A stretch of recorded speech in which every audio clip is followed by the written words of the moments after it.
We get on the road, and then we eat at this really great breakfast place. Since breakfast was no longer available at the hotel, we ended up eating at Mac and Don's Supper Club. I had another location. You somehow knew the other location. Yeah. They're franchised. Yeah.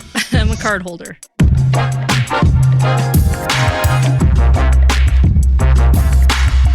Welcome in to season 5, episode 5 of Unstable Discourse. Please? Yeah.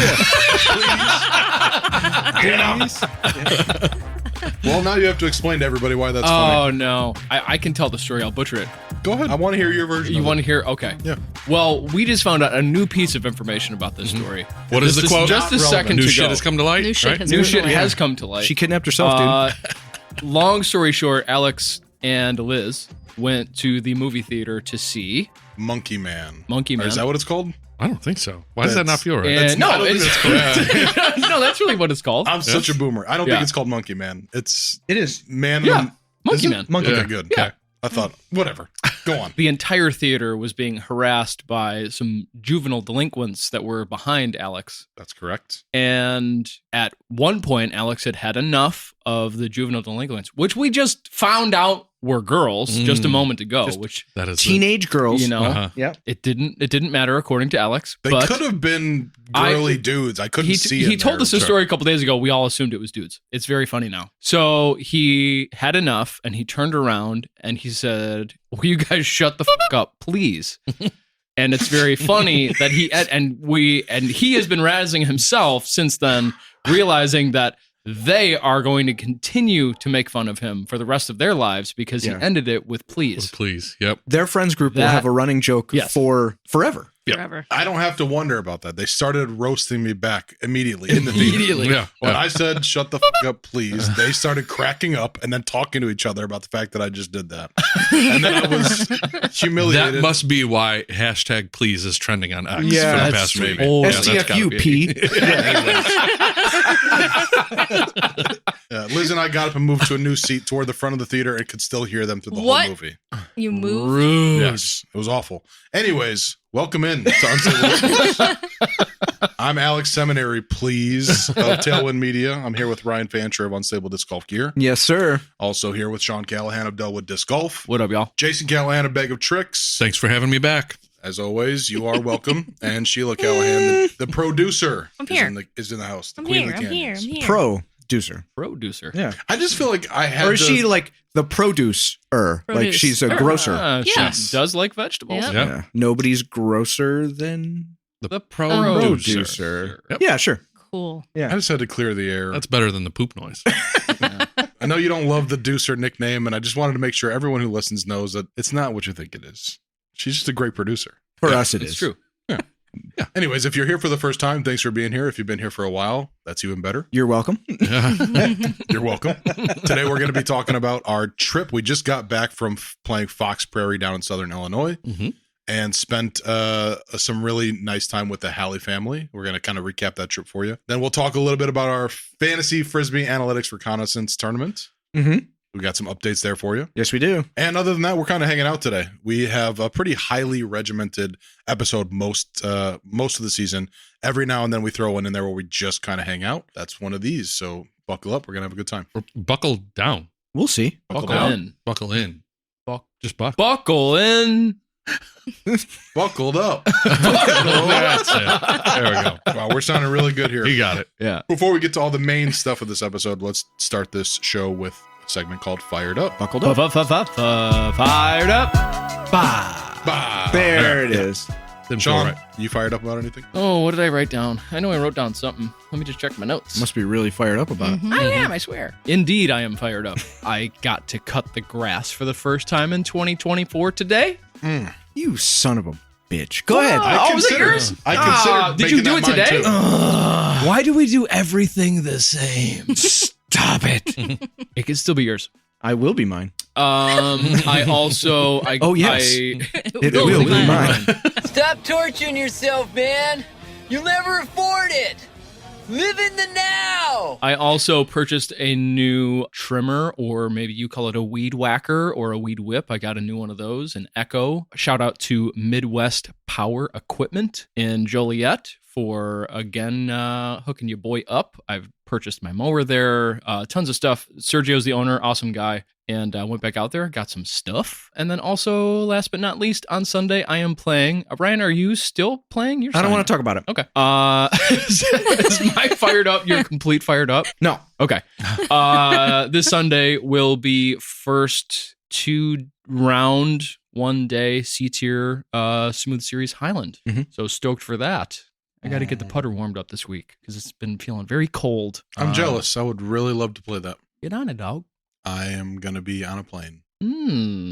Does that mean you're fired up about Hey, Alex. something? Sure. What are you fired up about? That's not what I was going to say, but sure. I am going to Mexico next week. We fly out on Sunday, so I'm really excited for that. Just want a week of luxury and de-stressing. In a kimono. In a kimono. Yes. I do have a kimono. And that chain. And the chain. Yep. And I just got a couple new Hawaiian shirts. My drip is going Please to be say off the nothing charts. else. My drip, Kimono, chain. That's it. Yeah. That's it. I might come home with a second wife. This is great. If everything goes according Wait to till plan. you see the pictures. My fits are going to be like nothing you've seen before. But really what I'm fired up about is my new putters. So on our trip, very Puttered up. very characteristic of me to get all the way down there and realize I didn't bring any putters with me. It's a little gooby, but, you know, Yeah. we love you. What can I say? I could not defend. In the moment, I was like, damn it, I've done it again. But then you offered to use the links, and I've practiced with the links a little bit in my garage, and I like the way they felt. But once I played just a couple of holes with them, Yeah. I was hitting a good amount You were of banging putts, dude. outside of the circle putts, and it just felt good, felt right. And I'm making the full switch to the Discmania link for my putter moving forward. Nice. I was using Nomads before that, and I still like them. They're good. Yeah. There's like a good glide. There's a lot of range on the Nomad, but as far as consistency goes, that link just feels so balanced. It was just coming out of your hands so clean and hitting dead center. Like you were not making putts other than just dead center, and you made a lot of putts from outside. My score should have been a 18 feet. lot worse because my drives were terrible. I don't feel loose. I felt like I was Yeah. overcompensating everything and missing all of my lines, but like decent putting game kept my score from being way worse. So Mhm. shout out to you for letting me use those links. Yes, sir. Recommend everybody else check out the link. Solid putter. It's a good thing he tries to shove 6 putters in the top pocket of his bag. Yeah. Mhm. Yeah. I'm always looking out for my dogs, man. What do you want?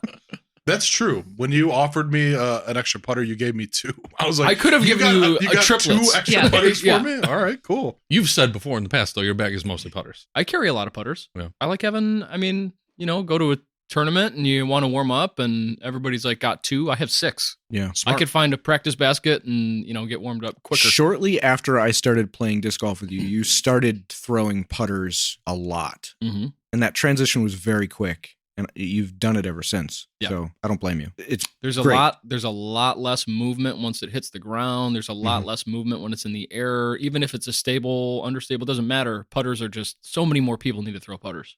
Try to throw the putter as often as I can. Yeah. I don't disc up until I really need to. Right. Or if you need something more stable, if it's windy. right, Jay? One day I might understand what you guys are talking about. We'll see. That day's coming soon. Yes, it is. You I did have, a lot of I have things. played twice now. You demonstrated a lot of growth on this round that I watched. I felt like you were doing things that was like he knows what he's doing. The mechanics of the sport, I'm not going to say I understand. I have a better grasp of. Yeah. It's the execution of those mechanics. Dude, where it was my hurdle. It was that one. It was hole 7. It was a dog leg left. This is And you're a lefty, so that was going to be tough no matter what. It was tough for me. It was going to be really tough for you. And I remember you holding the disc and looking at us, and you had your wrist down, and I said, no, cock your wrist up. Mhm. And start with an Annie line is what we call it, but like give you a chance to get it to the left before it fades to the right.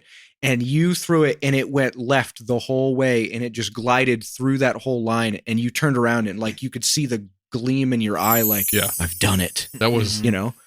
There was I a won brief the money. moment there. Yeah, I yeah. won where I was like, I won the money. I've been coming here for years. Never won once, and now I won.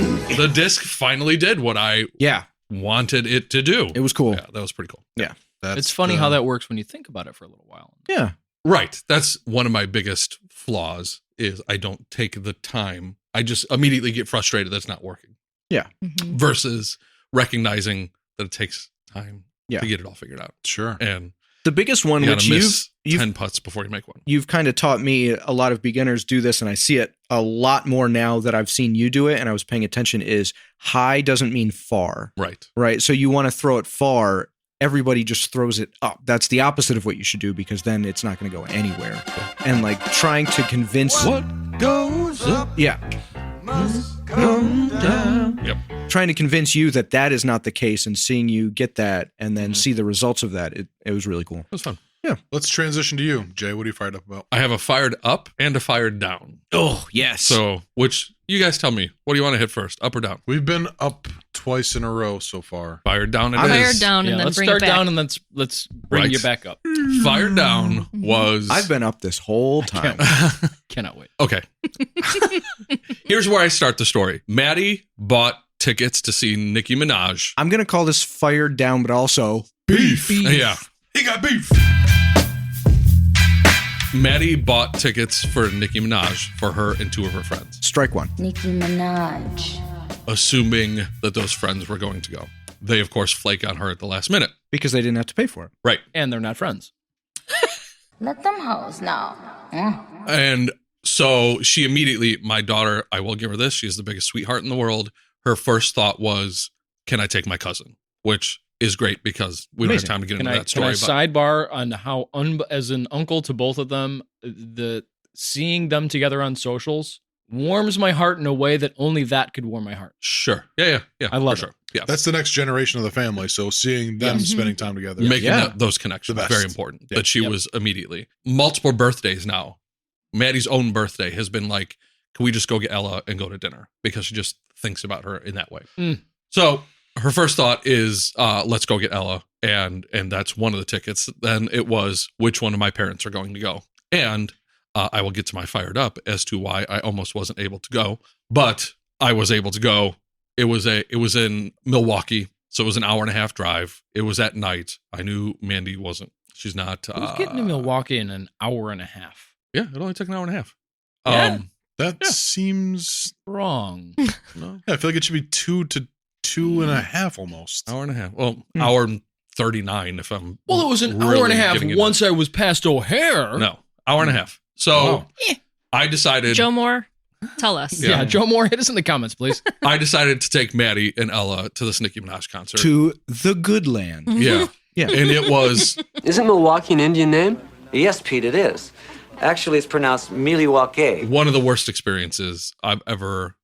For the amount of money that was paid for these terrible tickets, Yeah. for her to go on 2 hours late, for her to be super weird with the setup that every 15 minutes the stage would just go dark and there would be like music kind of low playing Like for interludes? like 10 minutes. Yeah. But not even like keeping the hype up interludes. Like I could see like playing a just to keep it going. But it wasn't, it was just like this weird music. Like somebody on a recorder. It's the remix. Yeah, while the stage is dark for 10 minutes, and then she comes back and does another set, and then the stage goes dark. And it was just, everything about it was like, in my opinion, in my 45-year-old white Midwestern male, straight male experience. But I'm sure there are people that thought that was just the greatest night, that they had an absolute blast. Didn't you say It Maddie? just wasn't for me. Maddie She enjoyed it. loved it. She loved it. Yeah. She thought it was great. She's just, her generation is more like, I didn't see her get frustrated, or I very rarely see her get frustrated. I guess feel that's good. But like Yeah. we've just been jaded by the experiences we've had. maybe. Right. Yeah. There's something about a younger generation that's just like, oh, well, this is just what life is. This is what, Sure. and I But was also, like, we say that they're in a big hurry. We give the younger generations a lot of shit. Everything is like instant gratification, right? It is kind of a good thing to hear that she was okay with it being at a slower pace. Right. Because actually what you're saying is like the opposite. For you, not that it needs to be fast, but it has to be constant. I think Or we that it should be constant. No, Yeah, I if think it's it was well more thought that out. it was promised or Okay, here's the expected thing. that 3 seats in the nosebleeds cost us $400. Wow. Oh my God. Young Money. So what you That want, Madeline That was Page. not a $400 experience. what you There want you is to go. feel There like it is. everything was considered. Your experience was considered. It was like planned. It was cohesive. Instead, it felt very like pieced together and just like It was like they thought of it that morning. Yeah. and just fumbled through the execution. And I'm like, this is supposed to be a top, she's going to either love or hate that I say this, but if the pinnacle of entertainment is Taylor Swift, I would think Nicki Minaj is supposed to be a tier below. Right up in that space, yeah. I felt that it was 5 tiers below. It was like cobbled together. They were trying to do this performance thing that just kind of fell on its face. Like all the costumes were supposed to mean something and they didn't. And they were using that downtime to put these weird aesthetics on the stage that were only there for Nicki to like stand in or emerge out of. Why did that take 10 we minutes? Watched you put it there. Yeah, Yeah, you right. would. Yeah, you would watch allure is some gone. dude like sneakily put this like Dressed in black. phone booth Yeah. looking thing on stage, and we're all sitting there like, okay. And then the lights would come on and the music would start, and then Nicki would come out of the phone booth, and you were like, yeah, we saw you do it. Like, what is happening? You know what Nicki needs? She needs me. No, she needs to the help deucer. her. Nikki needs For sure. Sheila. Yeah. Nicki Yeah. Minaj needs Sheila. I'm sure was she would just- listen to me. Yeah. Do you think that maybe this show wasn't for you? 1,000%.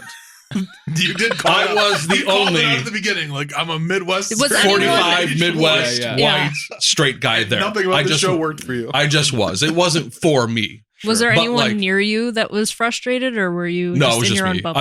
I just sat down for 2 hours. I To just be sat fair, there and- if I went to a show of any kind and didn't get out of there until 2 a.m, I would have hated that show. yeah, we probably. got home at 2:30. Mandy was still up, and she asked, she's like, "Well, how was it?" And I was like, "Here's my takeaway. My daughter enjoyed it," and that was surface level. That's what was worth it for me. Is Sure. I got to sit next to my daughter and see her and her cousin interact in a way that was special to them. That's really cool. And I could get like emotional if I get too deep into it. But other than that, I just can't believe that cost me $400 because it should have been. I thought Maddie bought the tickets. Well, She's got a job. she's got a job. Yes. Yeah. But Did they fall asleep on you on the way home, or were they? up? Maddie stayed up with me, but Ella was 10 minutes in the car and she was Yeah. out. Well, she's Nick's 'Cause daughter. it's- yeah. 'Cause it's Ella. So that's my fired down. Let's go. But my fired up happened the same day. Wow, roller coaster. Yeah. And it was earlier that day. You talked about it 2 episodes ago. Oh yeah. Yes, we had a blast at We did. Joliet West Mhm. doing their You did that all day West and then went to Invitational. Milwaukee. Yeah. Oh my from 9 to God. 3, and then came home for an hour, and then got in the car and drove to Milwaukee. Yes, the Invitational went great. So you didn't get too much into the details when you said what we were going to do. Because I didn't know at the yeah, time. yeah, but now Yeah. that it's behind us, Mhm. we can talk about it. It was Yeah. so cool. We did print on demand for the girls at the track meet and their family and friends, whoever was there to support them. Yeah. So if you can imagine, the experience was they came up to the booth. Ryan's printing, and I'm kind of You're like sitting the there frowning. yeah. Mhm. And I was like the I don't want to greeter, be here. What do you want? right? I was like the greeter. So they would come up, and they were like, That's why Jason was the greeter. yeah, they could Oh, tell yeah. what was going on, but also there was a little bit like, what is this? how is this going to work? So I'd start everything the same way. Let me know if you have any questions. And they would say, what do I do? And I said, we have 4 shirt colors in sizes small, medium, large, and extra large. And we have 3 print color options. You tell me what size shirt, you tell me what color shirt, and you tell me what color you want it printed. Mhm. And then like the light bulb went off because then they got to like Sure. customize, right? Sure. So This is then, like Chipotle. right. It went from awkward to amazing. And then it was just like, boom, Yeah. boom. We were just knocking out shirts all day. It was so Brown much fun. or white But rice. yeah, yeah, exactly. pretty much. Yeah, Yeah. Guac. But I would just get the information, take the shirt off the shelf, pass it to Ryan, tell him the color because he's printing, right? So I did the size and the color of the shirt. So I'd say pink it up, and he would just boom, boom. We had a table with the dryer on it, and then I would just tell the girl like, now just stand at the end of the conveyor belt because your shirt's about to come out. And they were like, okay. You'd see they were because then it was like a little interactive, Yeah. they got to see it in real time, and it was that for 6 hours, Yeah. 9 to 3. Yeah, it was Wow. super fun. Yeah, Yeah. super That's fun. great. And they all picked them up and they were like, "Oh, it's warm." Yeah. Like it was Yeah. fun. Yeah. So- yeah. It was a Yeah. thing for them, and it was like super cool to be Mhm. part of it. And we, like he had said, we didn't know what it was going to be until we were there doing it. And it Yeah. was amazing. I know you've talked many times about how having that personal connection to the product you're making is like, it's what drives you to keep doing this thing. Mhm. Hopefully that the people who are getting the shirts feel some of that too. Like I think so. this didn't just come from some mass produced, like I just watched the guy make it right now. That's awesome. Well, and it kind of speaks to the younger generation, just like how we were talking, where we expect them to be one way and one way only, and they were not. So it is, I mean, it's Joliet West, and there were maybe 3 other schools, and very racially diverse, I would say. And you just expect high school girls of that age to be like, oh, whatever, I don't want to do this, you know? Right. And every one of them was super excited to have a shirt and see it done. And everybody was really cool, and they were all appreciative, and they all liked them, and half the girls wore them immediately. Yeah. Just immediately They put had them one on, of those like 360 camera booths behind us, and they were all wearing the shirts that I had just printed, and they were taking photos. It was cool. It was just, we'd never done it before.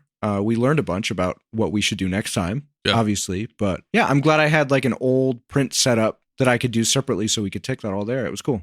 So my favorite part was the day before we were loading everything into the van, so it was ready on Saturday morning. Oh, that's why he asked you to go. Yeah. Yeah. Oh, because he has a van. It's pretty obvious. Yeah.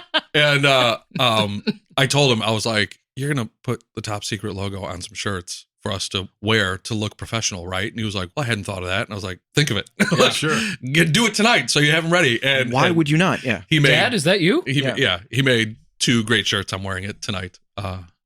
Making all the rest of us jealous. It's hypercolor. It's a hypercolor, Hypercolor listeners. shirt. It's a very cool shirt. Yeah. That I didn't know we could. If have you were access not to. born in the 80s or before, you have no idea what that is. But hypercolor fabric, it feels like a regular t-shirt, but it changes color. It's heat sensitive. So when it gets his shirt in particular, Brown mark. Yeah. it's like a peachish orange color, but as it Very gets vibrant in its cool mode. right, and as it gets warmer, it turns white. And so he's got some pretty white armpits right now. Always. So they were cool. They were just last minute because I had them sitting there and they matched. Those were the only 2 that I had, both our sizes in matching shirts. So they were fun. But Yeah, we're great. I told him, I said, every weekend, we do this every weekend. yeah, Just it was fun tell enough me- that when we were done, I was like, Jason, we're going to get ice cream. And so we went to Waltz and Joliet and got some soft I serve. did. Yeah. So, I got You were a good Jason, and you got ice boy. cream. Yeah. I got that was also, I can be fired up about that. I got a strawberry and vanilla soft serve swirl dipped in chocolate. You did it right. Yo. and I got That's a good. vanilla chocolate swirl dipped in blue raspberry. Oh my God. Yeah. You You mean like all the redeemed- sick options you we had when we redeemed were them. down Right. at Idlewild? We talked about When it. we Yeah. pulled in, we were like, oh, they list their options right up front. Right out Yeah. front. Shout out Waltz. Wally's? Waltz. Yeah. Waltz. I've Yeah, driven right in past Joliet. there. Yeah. Never Waltz? stopped. It was good. Stop. Yeah. Yeah. Muy bueno. We Okay. made a Yeah, it was trip, great. girl. Yep. Sheila, what are you fired up about? Speaking of shows, we're not big concert people. It But- has to be, They went to the Nicki Minaj Yeah. concert. You No. guys were there?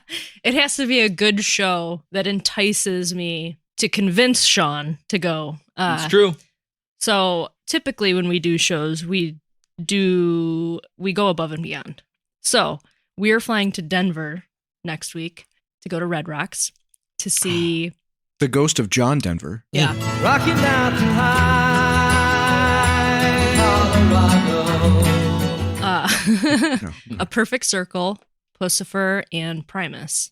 Oh, So not only are we going to a show, we're going to play some mountain disc golf. Yeah. Our friend Dane, I don't know if you've heard of him, Avicii. Of Oh, Ichi? yeah. Yeah. Of each. the Vici tribe. Yeah. He happens to be there at the same time. And No we way. are gonna go to the Discmania warehouse. What? Nice. I Multi-purpose. was promised that I could stamp my own discs Yeah. of Ichi, Yeah, so Mr. Dane. looking forward to Whoa. a very fun vacation. Huh. Damn. Yeah. It's all the cool things. And we have like a Iconic couple venue. of. Yeah. Go ahead. Iconic disc golf, you know, in the mountains. Mhm. Awesome bands, and like the motherland of your favorite manufacturer. And we have a couple of days, like we're going for the 4 days, 24, Yeah. 25, Yeah. And we're going to have a couple of free days for like hiking and like gagging around, which is my favorite. As much as I love an itinerary, Yeah. I love a free day of just. It's We're gonna different hit where some you're. hot springs. Yeah. It's different when you're somewhere else and you can't do anything else. Like Mhm. you can't come home and cut the grass. You can't come Right. home Yeah, and you're- like You're forced to you're have fun. forced to have fun. That's the only way I do it. I know. Yeah. Yeah. Yeah. Speaking of cutting the grass, did you go yet? I didn't go. Were you done? I am done. Oh, I'm Okay. sorry. Yes, I am done. Okay. Ryan, what are you fired up about? Hey, thanks. Cutting the grass today. Oh my All god. right, let's move on. Yeah. No, we've been at this house long enough that I think I'm starting to see little projects that I can start to do to make the space our own. And we've done that on the inside. I've done some minor construction, done some little things around the house to kind of make it our house. But on the outside, it's just been kind of put off to the side because they're much bigger, longer projects. Once I got the shed done, there's a big ditch that they had to dig for the electrical work. And I kind of put that off because it was late October when they did that. And now I am regretting not doing a little bit more last fall. But now I just did it yesterday and the day before, just rototilled the hell out of it, put a bunch of topsoil in. It's getting ready for grass seed. And mowed the lawn and trimmed a bunch of limbs off the trees that are ours, and like just started to, I don't know, just started to make it feel like I'm in charge of this place. This is mine, and I need to keep it and be proud of what it Right, is. honey? Need to- I'm Yeah. in charge, right? Yeah.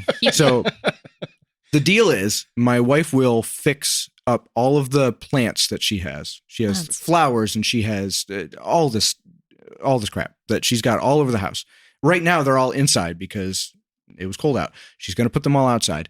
I take care of everything else on the outside, but she takes care of anything that's in flower or mulch beds. That's the rule. But yeah, it's been fun. Like, I'm sunburned. My neck is toast. My arms are, and I raked rocks out and rototilled so long that this morning I could barely move my arms. Nice. And it feels awesome. So that's what I'm fired up about. That's it. Yeah. It's a good Mhm. feeling. It's great. I'm not on that same level, but when I was helping Nick move into his new place, he had a bench press set that was going to go into storage, and I was like, "Let me get that thing." So now I got a bench press set up in the Ooh, garage, nice. and I did my first like set of lifting, bench, just doing bench press sets, and I'm not like dying, but I feel a little sore, and I'm like, I got a chain now, I got a bench press set in the gym. In I the gotta get garage. all this Yeah. looking good. I want like prison look is what I'm going Yeah. for. Oh, Next time do it. we see him, he's gonna have a Gold's Gym mesh tank top. Yeah. coming. Yeah, exactly. Cut all the way down to the hips. Yeah. Yeah. Ideally. Do it. All right. That is a wrap on Fired Up, which means it is time for the Callahan Rundown. And you know it is, y'all. The Callahan Rundown. This is the Spring Has Sprung edition. Ew. A short one. I love it. Anyway, I'm hearing that guy from social media who does the dad joke and then goes, Oh, the kid that runs down the stairs and runs back up. Yeah. All right, one last time, I swear. GJTS, TDTC, we need 2 more 50-plus players to get signed up for the draft. It is on Wednesday. That is in so soon. Why are you shaking your head? Because we won't have them? Or It'll Sunday. be 2 days Won't matter. before it. Yeah. Yeah. Leave it, because you'll hear my disappointment. Okay. Violins. Now.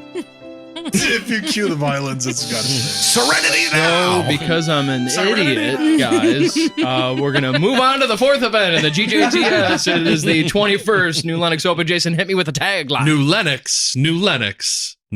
That's right. God. You got it. New year, new year, new logo, new Lennox.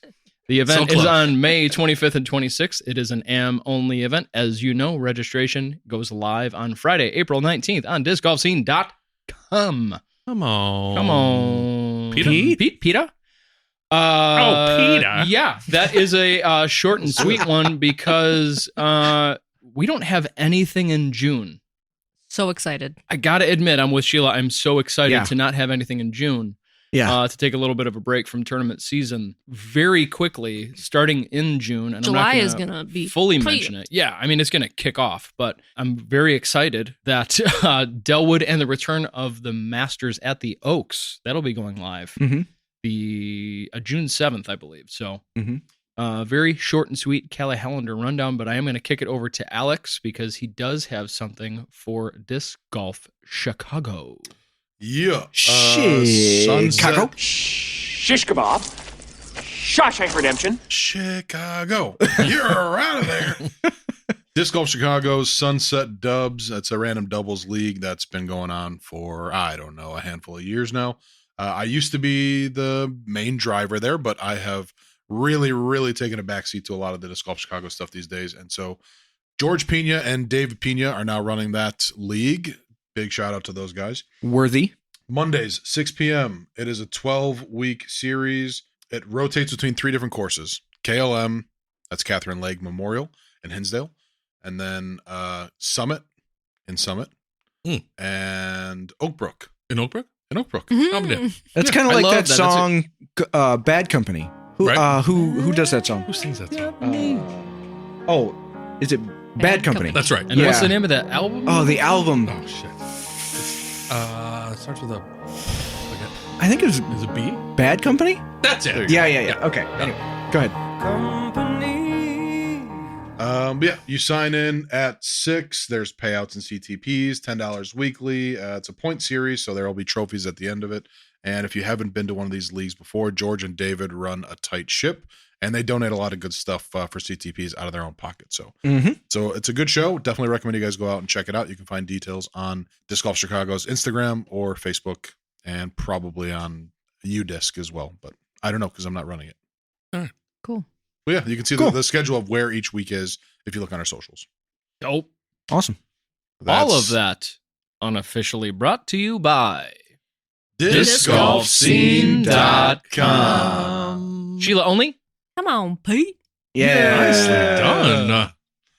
All right, that's it for the Callahan rundown, and we're going to take a quick break. After these commercials, we'll be right back.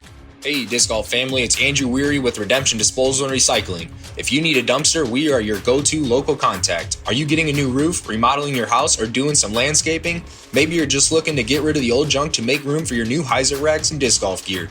Redemption Disposal's standard-sized dumpsters are large enough for most jobs. The 15-yard dump trailers are on regular tires and hauled by standard pickup trucks, helping avoid any damage to surfaces, allowing for tight maneuvering, and the compact style helps minimize any inconvenience to homeowners. Our convenient and speedy service is unmatched, all at a competitive price. You can find us on Facebook at Redemption Disposal or email admin@redemptiondisposal.com. We look forward to helping you out with your future projects, but until then, we'll see you out on the course. It's time. It's time for the gin and juice. Let's get into it. Yeah. I have a drink this time. Here. Oh, good job. Hey, nice. Hey. Clink. Little MD. All right, we're going to start by recapping our Fox Prairie trip. Not Fox Prairie. Frocks. Like Which from we Zelda. said so many times. Yeah. Fox Prairie. It's hard to get out. It is. And for listeners who have no idea what that even means, Go Sean, back an episode. Yeah, I guess we'll go back an episode, but give us some context of how we ended up on this trip in the first place. Yes, sir. Shortly after we got back from Idlewild, I was visited by Mr. Three ghosts. Yeah. Mr. Aaron Halley, who came into the shop very suspiciously and quietly. And then I finally got out of him who he was. Turns out he was the father of Reagan Halley, who got this entire project started, which became Fox Prairie Disc Golf Course down in McLeansboro, Illinois. And I was like, hey, we just came back from this trip, and now we can come do the trip again, and we should do it with you. And he just lit up and was like, yeah, and we can put you up, and you could stay at my brother's house, and we got a barn. And I was like, you're crazy. What are you talking about, man? But turns out they are some of the nicest, most hospitable people I have ever met. Totally. What is the opposite of crazy? Ever met in my life. Yes. And they just turned out to be like, great. I want to send an email, and I think that we all should. And, you know, hopefully a lifelong friendship blossoms from this, because they were that amazing. Even if they don't want to be friends with me, I want to be friends. I'm going to be friends with them. I'm going to be friends with them. I think they don't want to be friends with Jason, because they did listen to the show just to get an idea what we were about. And the first episode they listened to was the bidet episode. Yes. Jason talking about tasting the toilet water. Yes. So cool. Aaron Halley did say, you guys got into the weeds in that one a little bit. When I knew that Aaron Halley was a real one was when he said that he listened to that episode and he said, is this guy really talking about having taste buds on his asshole? And I was like, oh, this guy's for real. I love this. He listened. Well, let me point out something. Either that means that is not as bad as you guys think it is, or you guys are just that good at the other parts of this podcast, because he was still willing to have us down there, even though that's what he listened to. True. He made you wash your hands constantly. Yeah. That A was lot. very weird. Yeah, a lot. Before I could shake his hand, he was like, "This thing's over there, man." All right, so the trip started by all of us meeting at Callahan Acres on Sunday evening after you guys ran Fraction Run Cup all weekend. Correct. I didn't even go home. No. Yeah. Came straight from the course. So no break. We all meet up here. We unload the van from all the tournament gear and setup. Mhm. Now we all put our respective things in the van. So all of our disc golf bags, our backpacks, and whatever else. And we even brought all the podcasting equipment, including tiny wheel, main wheel, the squirt gun in case there was a case of pee-pee pants. We loaded up all the stuff. Yeah. And we hit the road. And where do we go? 8:30 p.m. 8:30 p.m. When we left here, I think. Yeah. Sheila, where do we stop for dinner? Mac and Don's Supper Club. And when you started describing it, I was like, this sounds really cool. Yeah. Where is Yeah. this place? Like, how do you even know? Because we were already on the road for a little while. I was like, how does she know a place that unique, like this In a far away small from home? town. Yeah. That was still going to be open that late on a Sunday. Yeah, I was like, you guys are gonna love it. I was picturing like a hole in the wall place with like somebody playing piano and smoking a cigarette. Yeah, you wish. And no, that just was McDonald's. Yeah. Still, we had a nice little stop at McDonald's. Great bathroom in there. Yeah. Really clean McDonald's. What town was that? Just in case anybody's That looking was for. that was Manhattan. Man. That was not that far away. Yeah. It just felt like we've been on the road for a while. 19 minutes away from this house. But yeah, the Manhattan McDonald's, that bathroom. Yeah. It's new, less than a year old. It shows. It shows. Yeah. Yeah. They don't have a bidet, but everything else top notch in Right. there. Yeah. Mhm. We drove for next couple of hours, right? And then we stayed at a hotel in Monticello, which is Monticello. Depends on who you talk to. Lamangelo. Lamangelo. Yeah. Lamangelo. And Orangelo. And that's where Team Callahan plus Fancher had their own room. And then Team Jason and Alex had their own room. Which means Lean that- and Tailwind. That's right. Yep. So no one else got the greatest treat of the trip for me is Jason's snoring. It's not, and I'm not This even. is why you. Please I'm describe. not saying it as a like, ha ha, like tongue in cheek. Jason's snoring had me cracking up to a point where I wanted to Snapchat everybody and be like, how awesome is this? But I don't want to wake you up. I would have Oh, watched it the I next mean, morning. just record it. crack Yeah. up. I should have. Dang it. Come on, Tailwind. Yeah, for people who don't. Who want to know why it's so great? It's like a cartoon from the 50s. It's like, Like you needed to put a feather over him so it would Yeah. just like ride. Yeah. yes. And so in my head, Jason's sitting there with like a sleeping cap with a ball that the ball is like, Yeah. blowing in the In the breeze. snore. Yeah. God, That's so why funny. that's why Ryan stayed with us. He would've- went in your room I had a and then feeling. a minute later there was a knock. Yeah. 1 Like, minute, no. and I would have smothered you. 1 minute. Of Yeah, that. I can't There's, deal with it. There's apparatuses. There's ways to fix this. It's not an issue Not for a me. bad snore. Listen, Liz and I both snore, so we deal with each other snoring. Your snore is not annoying in this. It's nothing but It's adorable. entertainment. It's Yeah. so funny. I feel like it's a very genuinely adorable snore. And every time How would you know? that sound pops into my head, That's what I feel like. I laugh every time. We didn't get to use the pool there, unfortunately. We were there too Unfortunately. late. It was like the largest We were- hotel pool They I've had- ever seen. Yeah, Dirt. an We were Olympic-sized pool Yeah. there. Yeah, we were tired. Got up in the morning. Sean had a really lovely morning. It was rough. Wi-Fi sucked. I So sucked. because we left the night of Fraction Run, we still had to do all the TD reports, and Right. payouts, and all that. And Well, we didn't have to. but Let me- we always We have like a week to. with C tiers, but the standard of the Greater Joliet tour season is I would have that stuff done before I even left the shop. Right. Because it is simple to do, but the PDGA's website is not the greatest. And if I can explain this small, tedious thing that I can now laugh about that made my morning very terrible. The dumbest thing you could possibly think of. Okay, so PDGA, I really hope you're listening, and I love you, but I want you to fix it. Definitely they're listening. Yeah, for sure they are. All of them. The PDGA. So yes. Paul, if, David, if Gary, somebody and Aaron. like Was that- Tom McMillan, right? So Steve Tom. he is signed up for the PDGA as I believe Thomas Eugene, which is his Thomas middle name. Links Eugene. Thomas Lanks Eugene. Right. Okay. So when I go to do the TD report, it goes, this name doesn't match the PDGA number, right? For years, it would just recognize the number and it would go, does this person do they mean this person? And it would be a simple click like, yes, Tom McMillan is Thomas Lanks Eugene. That's the same guy. Yep, and it would just be a simple fix, right? For whatever reason, the PDGA, as of, I want to say, was it just this year? I think it's this year. Maybe, I don't know. For whatever reason, they no longer do that. So when there's confusion over who is who, I have to manually type in exactly what it is. Okay. So you have to go find how they've listed it on the PDGA website. Correct. And in this one instance that isn't Tom McMillan, the guy's name, he's such a sweetheart, and I would never want him to think that I'm mad at him. I'm mad at the PDGA. His name is Mike O'Neill. Okay. O'Neill could be spelled so many different ways. That's not even the issue. Not really. O'Neill is almost typically Jay O'Neill off the top of your head. Go ahead. O''Neil. 2 L's. Okay. Okay. Otherwise, because not the point. I would have said O''Neal, like Shaquille. I have seen it like like Shaquille. Respect. I'm not familiar with. I didn't think about Mr. See, we would Shaquille. run into an issue there because it would say is Shaq the same as Shaquille. Got it? Right. Okay. Right. So for whatever reason, it is not recognizing the way that I am typing in the last name O''Neil. And I know that this is how the last name is spelled. And I'm trying, but the Wi-Fi is awful. Okay. All I am attempting to do. This is what ruined my morning. It's so stupid.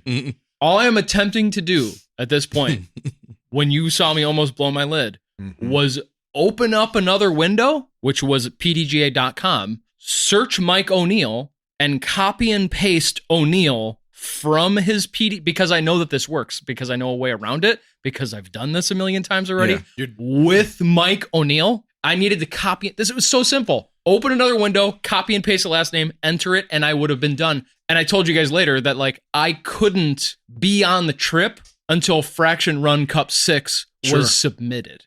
Sure. Because that's how my brain works. And because I'm a Callahan, my wick is unbelievably short. Generations deep. That much I can relate to. Thank you, Jason. Yeah. My father would also attest. It's his fault, matter of fact. It was a bad morning. It was a bad combination of things.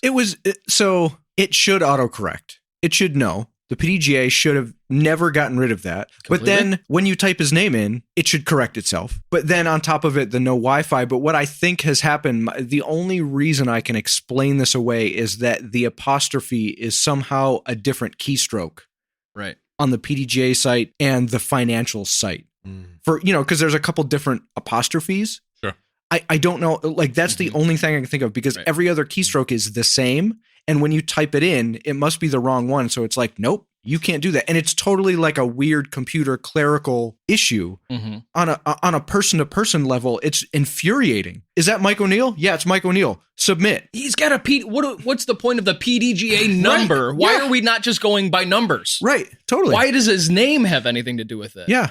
That's the associated style. account that I'm going, yes, those scores are for that guy. Yeah. Right? So it's like so goofy. Yeah, so stupid. Hindsight, looking back, the Keurig was out of water. The Wi-Fi sucked. We were too late to breakfast. And I went downstairs to get, I was like the first one up out of everybody. And I was like, all right, I'm going to get after it. And I get down there and the coffee is a Keurig. Who the f*** in charge?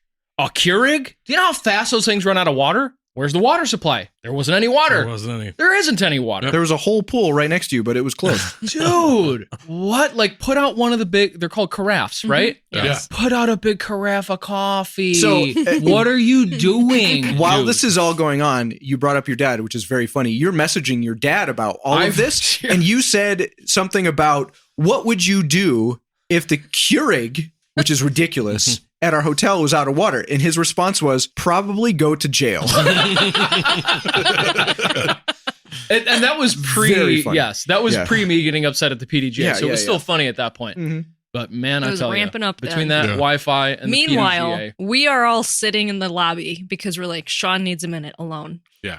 And there are people walking up to the front desk, ringing the bell, and no one is nowhere. No one is anywhere to be found. Yeah. So there is we no help. have not seen anybody since the night before. Yeah. No help. You're just waiting, and just that ding is just incessant. All right. Yeah. Yeah. And then no cream cheese. They got bagels, but no cream cheese. Yeah. I was like, I didn't even know that. I'm even more mad now. What is happening? Meanwhile, I had the most complete and pleasant breakfast that I've had in a long time. Yeah. We walked over to the Circle K to get some candy and snacks. Obviously, Jason and I do, because that's what we do. Don't get any for me. Nope. Yeah. We are checking out and about on our way out, and it's the day of the eclipse, right? So people we're are T-minus a couple 4 hours. 4 hours, 5 hours. whatever. And Yeah. all of us know, but don't know at the same time. Yeah. There could be 5 hours worth of traffic or zero Totally. traffic. Yeah. Schrodinger's cat. We're in the Circle K, and as we're checking out, the phone rings.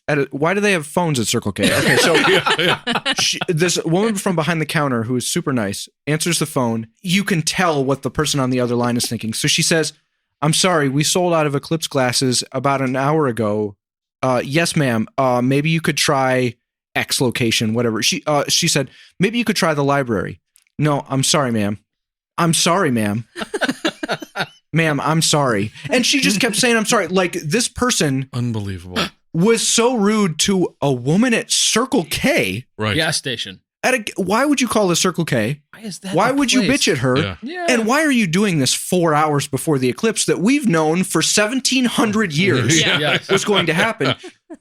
It was so weird. This woman was so patient, but we knew it was going to be a weird day. So we get on the road and then we eat at this really great breakfast place. Since breakfast was no longer available at the hotel, we ended up eating at Mac and Don's Supper Club. I had another location. You somehow knew the other location. Yeah. They're franchised. Yeah. I'm a card holder. Who knew? Another good bathroom at that McDonald's. Yeah, There was we another became good members that day. Yeah, you had gotten like a free breakfast because we had so many punches on Diners our Club. card. She's got a from- Diners Club. Diners Club. Diners Club. Yeah. Supper Club. What I was going to say was the very friendly and helpful lady at Circle K who did not have to be as nice to the stranger on the phone as she No, was, not at all. was a good precursor to all the interactions we had on this trip with everyone totally. in Southern Illinois. Was that the line? Like We that hit- was the Yeah. we I crossed think, the line yes. there. The line of From totality, all the nice people. Monticello Yes. south, it is just like the sweetest people in the whole goddamn world. We ended up at Walmart after we had all the big corporations on this. Yes. We went to Walmart to get our sandwiches and supplies for the trip. I didn't have Walton's the same groceries. interaction you guys did with Walton's the cashier, family. but she Walton's was family groceries. Yeah, she was amazing. Were you not there? Her name was I was wandering. I was in my own. I was just wandering around. her name was Janice. We talked about her on the last Yeah. episode, but that was amazing. Yeah, everyone was just incredible. So we get to McLeansboro. We go to the course is called Fox Prairie. By what time? Noon? No, No, it was far like before 10:30. Yeah. Oh, was it really? Was it really? 10:30, 11. Hit zero traffic. Yeah, We no. hit negative traffic. Yeah, it was great. for sure. In my mind, I had this built up that it was going to be like, oh, if we take one more minute on one more thing, Sure. surely we're gonna miss the clips. Yeah, right. In my mind, it Yeah, was like yeah, that yeah. was definitely going to happen. That's one of Schrodinger's my eclipse. Yeah, right. I'm hoping for the best, but I'm expecting the worst. Yeah. Yes. You know, just Yeah. my realistic brain. No, thing. we Yeah. ran into a single Amish guy. Yeah. And that was it. Mhm. On one of the last turns Yeah. before we got to the course. Not ran into literally. Right. No. No. He's alive. Yeah, he's Alive and well. he's fine. Horse. Yeah. I don't know. Horses are dead. Yeah. So we get to the course. We kind of recapped this before, but we run into Lauren. We knew Lauren Lakeberg and Crispy were going to be there. For those who don't know, that's the disc golf photographer and her partner. Mhm. And then we happened to run into Matt Kruger from UDisc. Totally serendipitous. Mhm. And by the way, I don't know if we said this on the last episode, but we didn't plan for this trip to be during the eclipse or to be in the line of totality. You, Sheila, just noticed, hey, when we're on this trip, this is happening and we're going to be in the perfect place. at the No, perfect time. incorrect. Then correct me. I picked the date specifically because the eclipse was happening. Son of a bitch. I thought it was all coincidence. No. Well, we knew it was like, yeah. We knew the trip was going to happen, and I picked the date Yes. specifically. because of the. That's why she is the pro deucer. Right. Yeah. Right. Yeah. I thought this should just happen. No. No. Silly me.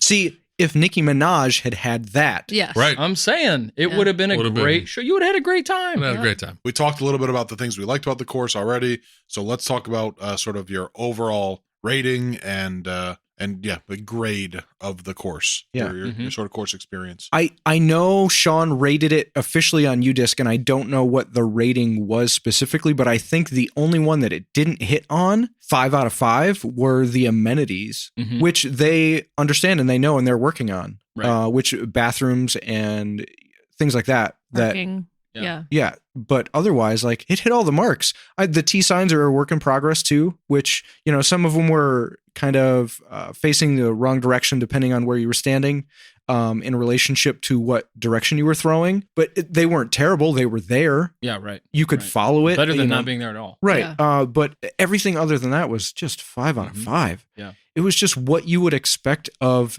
a model disc golf course. Yep. And again, it's crazy because it's their first disc golf course. And like, disc golf is a relatively new sport to that family in general. So it's not like this like generational family that's been playing forever and knows what's good and what's not. They're just kind of going by their instincts, but also like whatever they researched online to look at the courses that are doing it right. So that's amazing.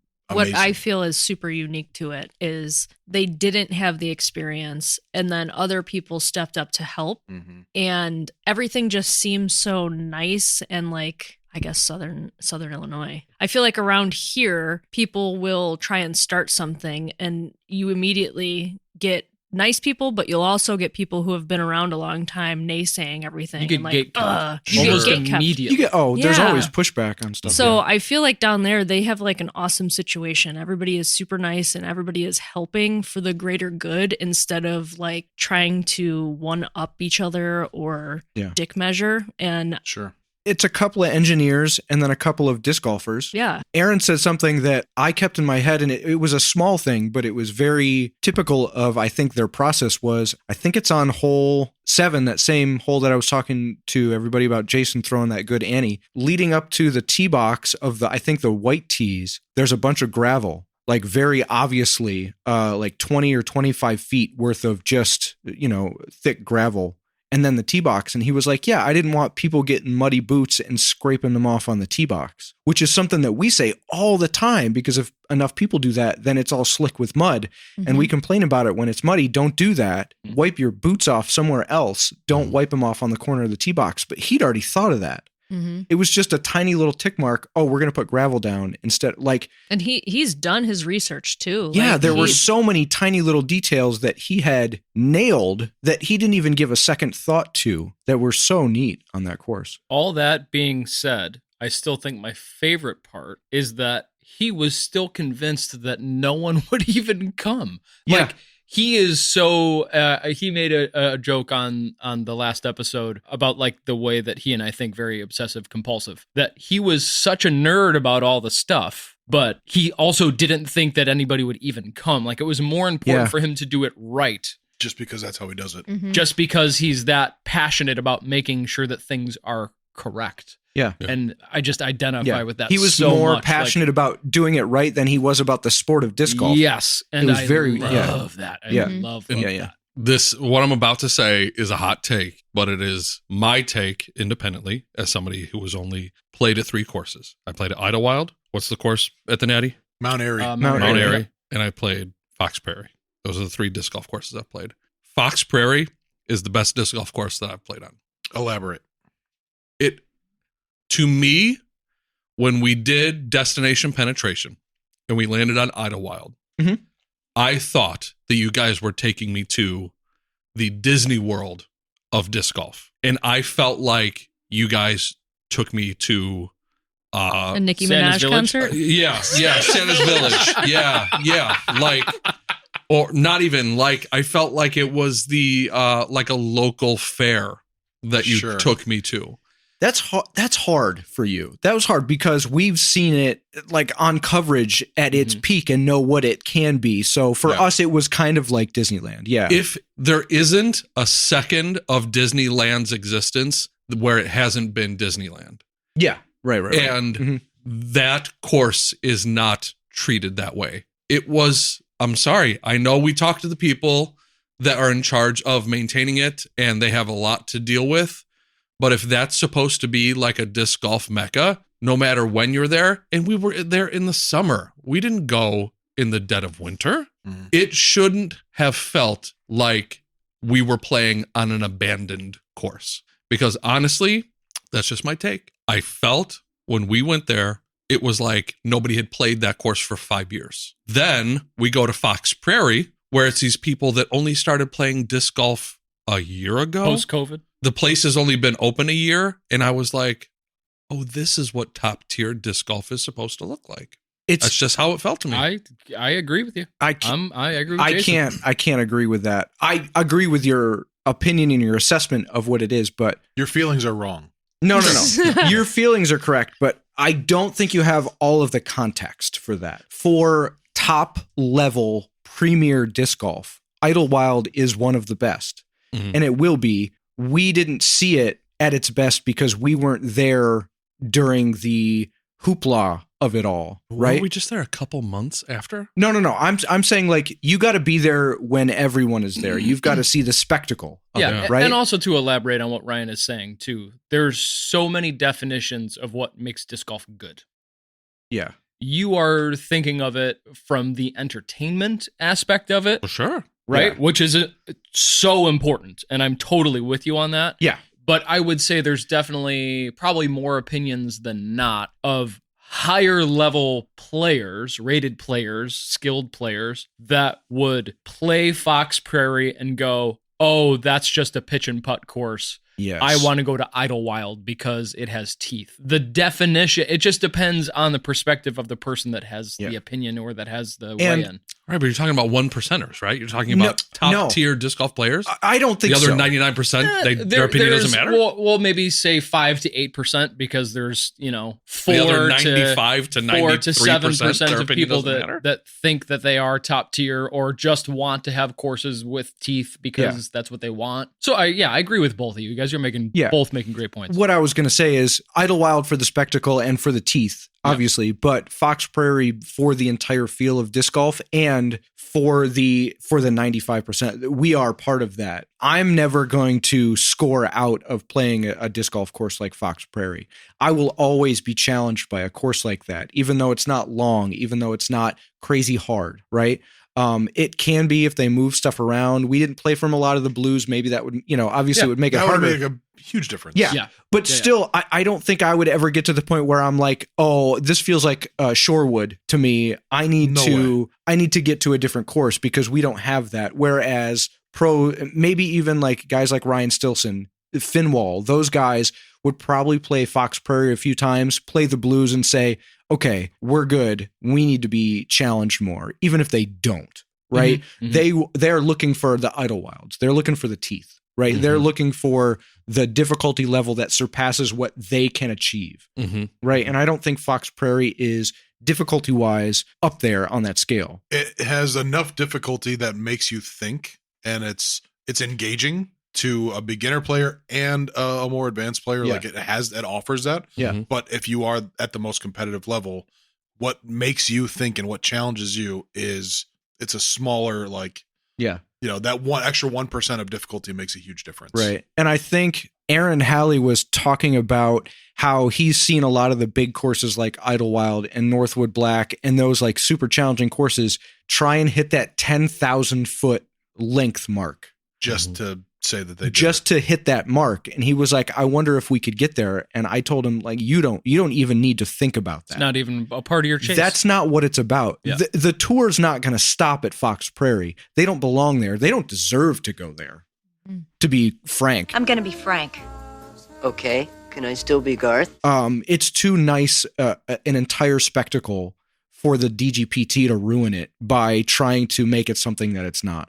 They don't need to have super long tees. They don't need to have giant placement shots. It needs to refine what they've already done. Was 17, is that the hole that starts in the covered and space and you got to throw over? 17, yeah. That to me, that is a hole that I would watch coverage of that hole being played. Sure. And be excited to watch it. That would be the hole that like everybody looks forward to. To put it in perspective, if the DGPT stopped at that hole from the tee box, one shot. They would make our drives look like nothing. They'd be able to get there. They would get twos on that. Yeah. Lots of them. It'd just be threes because all they day. could air it out over and like follow the line of those white posts that were the OB. Yeah. They could do that. They could get it all the way. Yeah. So that's So not they the need course. 18 of those. Right. And Fox Prairie doesn't have that. Mm-hmm. That's Doesn't not need what it. Fox Prairie set out to be. Correct. Yeah. Correct. Fox Right. Prairie Yes, set yes, out yes, to yes. be Reagan wanting something for her community to do together. Correct. And for her family to do. So long Yeah. story Like- short, are you guys saying that I shouldn't even compare the two? No, you should, because apples that and is all oranges? you Yeah. have to compare. Yeah. And Right. you're, Yeah. It's it's a totally great valid. conversation. Yeah. Okay. Yeah. You're We're just allowed to we're feel just how letting you you. feel. We're just qualifying it for you to give Would you more you feel perspective. different if we were at Idlewild during an eclipse and there was a group on every tee box? And Jason and Adam let us stay in their barn. That was really cool. No. The thing I really like about your point, though, is you would never go to Delwood and things would just be like not upkept. There's Right. even you could be Mhm. 11 months away from Clash and no one's coming to Delwood and being like, this place doesn't look like Okay, anyone's. this isn't like- Fine. I'm going to bring Yeah. up the nerdy thing that I brought up last episode where I talked about World 1-1 of Super Mario Brothers. Mhm. If Fox Prairie is Super Mario Brothers, Idlewild is Super Mario Brothers 2. Remember? You remember Yeah. when we were kids and Yeah, that came out? We were totally. super excited. Yeah. And then it was like, Yeah. what is this? Yeah, this is Why weird. is there a world where now I'm on whales and being shot up in the air and now there's an ice world? Like it just felt so, it felt like there was, Japanese? yeah. Super Mario Brothers 1 had a continuous thought from World 1-1 through World 8-4. It never changed. It had it got increasingly challenging, but they had a thought and they carried it through all those levels. Super Mario Brothers 2 is just like they were throwing shit at the wall and seeing what stuck. I'm not saying now in 2024. I'm saying when I was a kid playing the game, I was like, why does none of this match or make sense? Mhm. That's what Idlewild felt to me. It was like suddenly there was a disc golf hole where we were playing on whales for some reason. And I was like, why is this one so different from what I experienced on the, like it was just everyone was different. And it felt like a miniature golf course on a larger scale. I did Versus feel having a continuous thought throughout. it might have felt more accentuated to you because it was a lot more challenging and B, your first time playing. Yeah. So I don't know. I feel like your senses were being. I was on sensory But it's overload. like Yeah. really interesting conversation because how you are a representation. We say this all the time that like your point in disc golf as someone that doesn't know is also valid. Yeah. Yeah. Think about all of the people that are going to experience disc golf for the first time at Idlewild or Mount Airy or Fox Prairie or Delwood or wherever it is. Mhm. If it isn't for them, they're not going to like it. Yeah, that's going to shape the rest of their disc golf career. Sure. Or Yeah. lack thereof. Sure. Yeah. I've heard So you guys it's- go on about these places where they just will find open fields and just plop a couple of chains down and try to call that a disc golf course. Sure. And that is going to be somebody's Yeah. first time. Yeah. And they're going to Yeah. go, what is the big deal? I'm never Yeah. going to do this again. Sure. If it weren't for the podcast and you guys, after we did Idlewild, I probably never would have played disc golf. I wouldn't blame you. Yeah. Yep. And not because of the Yeah. challenge. I didn't mind that when you were taking 3s to 5s, I was taking 7s to 11s. I recognized I wasn't good at it, but I also felt like there wasn't anything there for me to grasp onto to Mhm. encourage me to play more. Sure. Yeah. But I felt that It's at not Fox what that's Prairie. for. That's not I what just- that's for. But Yeah. yeah, it's, I mean, to Jason's point too, and I mean, even when we were doing the episode with Jason and Adam, you know, I think that was one of the points we brought up to them was that like, shouldn't there be a more beginner-friendly course? And I think it was Jason that was like real quick to say, yeah, but it's Idlewild. You know what I mean? It was very much like a pride thing of like, this is the course with the teeth. So yeah, I get your point. I mean, and that is the big difference between those two things. It's exactly your point is that you went to this second place and you were like, oh, things are laid out and a little bit more explained and it's easy. I'm easing my way into learning about disc golf rather than going, hey kid, Sink or swim. sink or And you're- swim, and you you're know, gonna sink. like, But not Yeah. only the challenge of it, but like navigating the course was also like a what the hell. Well- Whereas at Fox Prairie, you could just show up and you would navigate the course perfectly fine. There are a lot of factors. I agree with you, but Also, us trying to rush through the last 6 holes because it was getting dark. At Idlewild. And those last 6 or 7 holes, at Idlewild. And those last 6 or 7 holes were like the holes that I think I would really have enjoyed. The big mature trees with the lines, and you gotta S around the stuff, and you gotta hit those tight tunnels. Those are what I more excel at on my game, instead of just big open fields and hitting a spot and then hitting another spot. We didn't see that in, I think, the way that we should have. And so it's tough, especially for a beginner, to rush through all of that with all of the sensory overload, and then going to a course like Fox Prairie where we had all the time in the world, the wherewithal to fully immerse ourselves in the entire experience. It's different, but I do agree with you. The trip kind of shaped the experience for me a little bit. I think that's also the beauty of disc golf and disc golf course design, maybe specifically, is that like it can be designed by very seasoned veterans like Jason and Adam that have 3 decades in the sport, or it can be designed by Reagan and Aaron Halley that just go, I feel what I know is going to look good. I feel what I should do, and I'm going to follow that gut. I love that it's different. I love that I love that disc golf is the way that it is, and that it's not more refined like, say, ball golf, where there's more parameters. Yeah, sure. That's what's amazing about it. At the same time, and the entire space too, like their signature hole at Fox Prairie, hole 9, with all the pines going all the way down. It was 420 feet. It's amazing. You've seen it on the video that we put together, and you'll see it again. But there cannot exist a hole like that, even at Delwood. Right. Like I love Delwood, obviously, but I'm going to choose Fox Prairie hole 9 over that every single time because of what it was. And the space that it provided. Obviously, Sean has made the best out of Delwood Park and will continue to make it better and better, but there can't exist anything like that at Delwood. No. So just having that there in the first place, up a notch. That's just how it is. I feel like there were like almost 3 different holes that could have been considered the signature hole. Yeah. At Fox Prairie. For sure. Yeah. The pines, that's like what everybody told us about when we first got there, and that's the first one that everyone asked us about as well after we played. Yeah. But 17 as well, like that's the one that I remembered. I almost remember that before 9. Yeah, sure. That's the one where you're throwing from a big off built, the platform. like beautiful platform, just over the blues. water. Yeah, probably the longest hole on the course that we played. Yeah. 858 from there. Yeah, I mean from corner to corner. Yeah, but you could go over the middle of it. Yeah. And then whatever hole had the hanging basket with the crosses, 15. that was also like really scenic, and that death put, like that's you gotta make a decision there. Yeah, it's on a hill. It's a hanging basket with a pretty steep hill right behind it. Like I'm sure that has broken a lot of hearts, and also like been someone's favorite hole when they finally got it. I think I 2-putted both rounds. Somebody deuced it the second round. No big deal.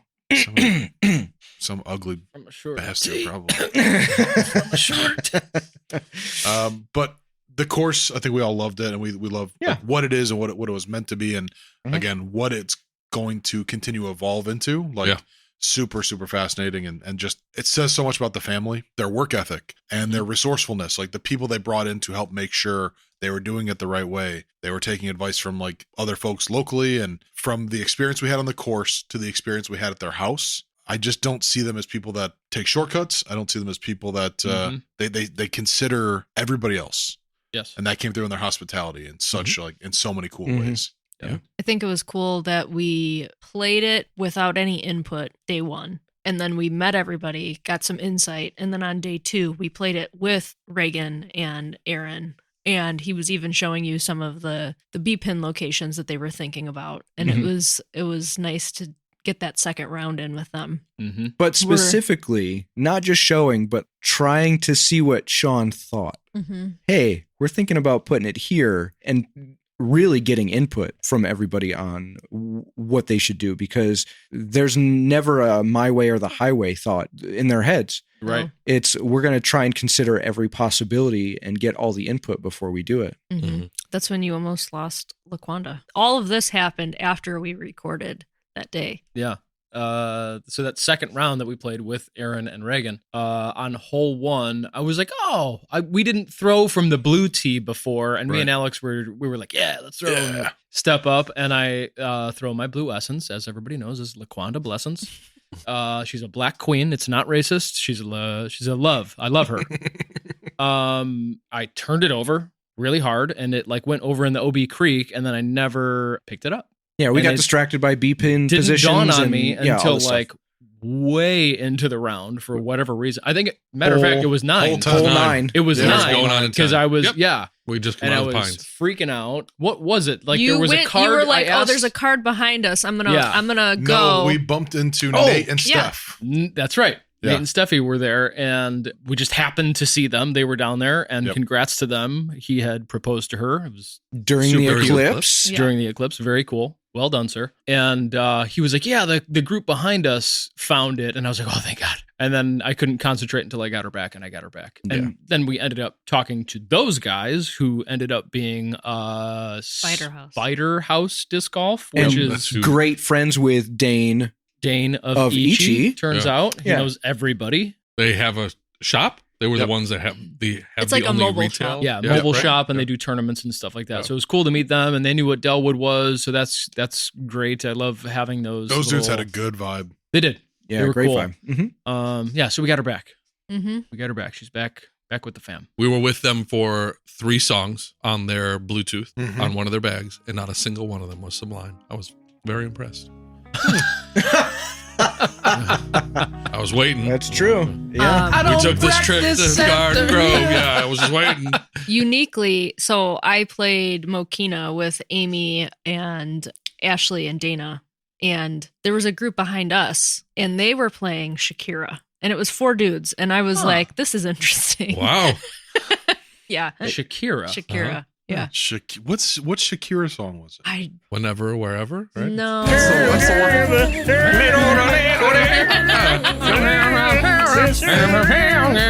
was very strange. Shakira So- sounds like who plays the Target woman on SNL. Oh, Kristen Wiig. Kristen Kristen Wiig. Wiig playing Yeah. the Target woman. Yeah. On That's SNL. the Target woman exactly. singing. Yeah. Yeah. That's so good. Dad, I hope someone walks up soon so I can say welcome to Target. I just want to say welcome to Target. I just want to say welcome to Target to somebody. Welcome to Target! Some things that I don't know if we talked about on the last episode at the Halley family compound. Mm-hmm. Some of my favorite Compound things. is accurate. Is that the right It's word? an estate. Yeah. I feel Yeah. like, yeah. Like when we pulled up, 240 we were acres, just right? Or something he said. stargazing. Just, Amazing. I mean, from the time that we spent on the course during the eclipse and just looking at the sky to the time we spent staring at the sky that evening and looking at the stars to the time we spent just throwing a frisbee in the field, Yeah. like everything felt slowed down. Slow. Totally. It And- felt like a family reunion.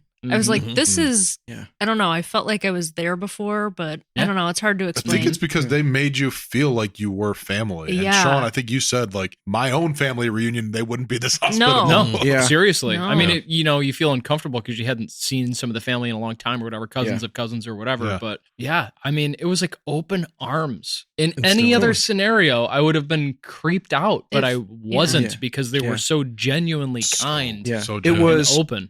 Monday afternoon when we got to the barn and they were grilling for us and telling stories about how they got all the meat for free because years ago their neighbor Mhm. ran into their truck and totaled it and they owed him, and like all Yeah. these funny Southern Illinois Right. stories. Right. A bunch of people came out. Sisters came out, Sisters, husbands husbands and of wives, sisters. and you know, Yeah. like Yeah. It was like we It were was- like a the kids came spectacle out- or something. Yeah. We were Yeah. like, hey, the But- guys are here. Yeah, You know, I was like, everybody was hanging it out, was and so everybody cool. just immediately went to the fridge, grabbed their beverage of choice, sat down, and started bullshitting. And I Yeah. turned to Sheila at one point, and I was like, "How often do you think this happens?" And she was like, "Probably 3 or 4 times a week." Like they just, that's Yeah. what they do. Yeah. Everybody just drives over to Chris's house and they hang out in the barn until okay, we'll see you guys tomorrow. And Till then bedtime. yeah. Yeah. It felt very much like I had a sense coming home that I don't want to go on a downer note here, but like as I was, we got back here and then I got in my car and started driving back to my house, and I had this sense of like, damn, I'm going back to a way of life that is Dude. just not Yeah. like those guys haven't Done. figured out. Totally. Why We am I just- going back to I've this? already looked up property, and I She did. I sent it to Ryan. I Sheila was like, sent it to me. retirement Yeah, commune. she sent it to me. Yeah. Yep. I don't know. It was just purposeful living, meaningful connections. Today, I met a friend in Bolingbrook for lunch, and I was like, I cannot deal with this traffic. Sure. And it's just these people Bolingbrook. are assholes. Yeah. Like everybody is just entitled. They're more important, and it's complete opposite down there. I think there's it took no me sense of me first. No. down there. I think it took me until probably yesterday or today to like get back into the groove. Seriously. Yeah. Just it was that drastically different. Yeah. Felt so good. I want to adopt that in my current life. Slow Yes. down, Yes. be more present. Yeah. Definitely. There's something else that I noticed too, and I don't know if he will acknowledge or cares to know that we knew, but I think the fact that Aaron and Chris and Reagan and all those guys down there, but specifically Aaron, was so stoked to have us and Sean and Sheila, especially because of the canyons at Delwood. And he talked about he couldn't sleep at 2 a.m, so he'll pull up coverage of Delwood so he can like map out the course and see what they're doing so that he can emulate it. And he was talking about how appreciative he was on the last podcast. And Jason and I noticed like he was tearing up a little bit. I can handle crying of any kind. You can bawl your eyes out. Yeah. But when a grown man starts talking like that and a tear forms, I'm a goner. Toast. Yep. And it was rough, but like you could see how absolutely genuine it was, that not only were they putting us up and being so hospitable, but I think it validated the hard work that he put in. Yeah. Like, I think that was part of it. Like, Right. It felt like recognition for all of his efforts. Mm-hmm. Sure. You have to think about how many hours have gone, because for how good the course is in the short amount of time it's existed. Yeah. They have been busting their asses. Right. I think it's also like Reagan graduated. She did this course, and then today she started her new job. She was telling me, she's Moved like, I'm back to Virginia. I'm officially an adult now. I'm moving on. Like, it's probably a whole mix of emotions of like, this is her mark on her community where she grew up, and now she's Ooh, add that to it. Yeah. What a time for us to have spent that time with the Halleys as so well. perfect. Like, It felt like if that would everything have been lined up. our family, it would have been like, we need time to process this. One of us is leaving. Yeah, right. Not You know only what that, I mean? And I think at Aaron's house, I could be mistaken, they had an eclipse party. They did. And they invited us to it, which it was just too much for us to get there and play the course and record and do all this stuff. Yeah.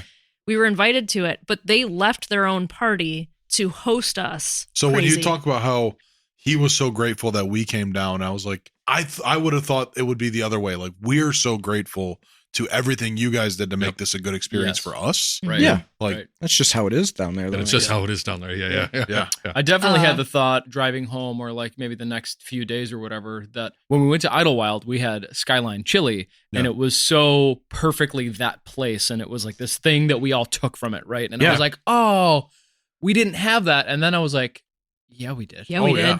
Yeah, we had a definitely home- did. Right, because grilled- that is the version down there, because they don't go, hey, we're going over here. It's we're going No. to somebody's house and we're going to make food. Yeah. So we definitely still had the Southern Illinois food. dude, I'm not ashamed And it was homemade. to admit. I had one of those breakfast burritos. Mhm. I had one at breakfast. God. I had another one when we were in the car on the way home, and then I took the last one home. So I had 3 of those breakfast burritos that Nice. day. Not only did they So grill for good. us that night, we woke up and they were grilling on the Blackstone grill, Grilling Eggs, and sausage sausage. and coffee. And then on the way out, he gave us a giant Ziploc bag full of all the breakfast that we hadn't eaten. He was like, here, take it for the road. And we were like, oh my God. Is anybody a basketball fan?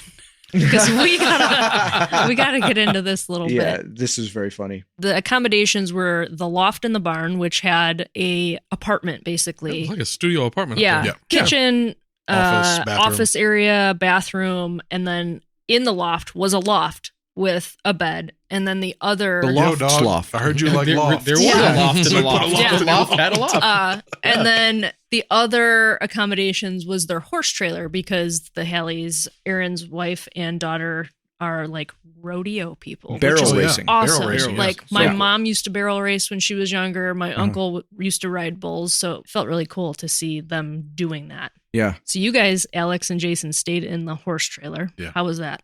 Very comfortable. I liked it a lot. I said that I liked it cold, and I kind of like, I didn't mean to say it better be cold in that trailer. But Was it too couldn't cold? shut up Yeah. about it. I Yeah. basically did. They made it top Unintentionally priority say, to make like, that a fridge. If for it's you. not cold in there, we're gonna have a problem.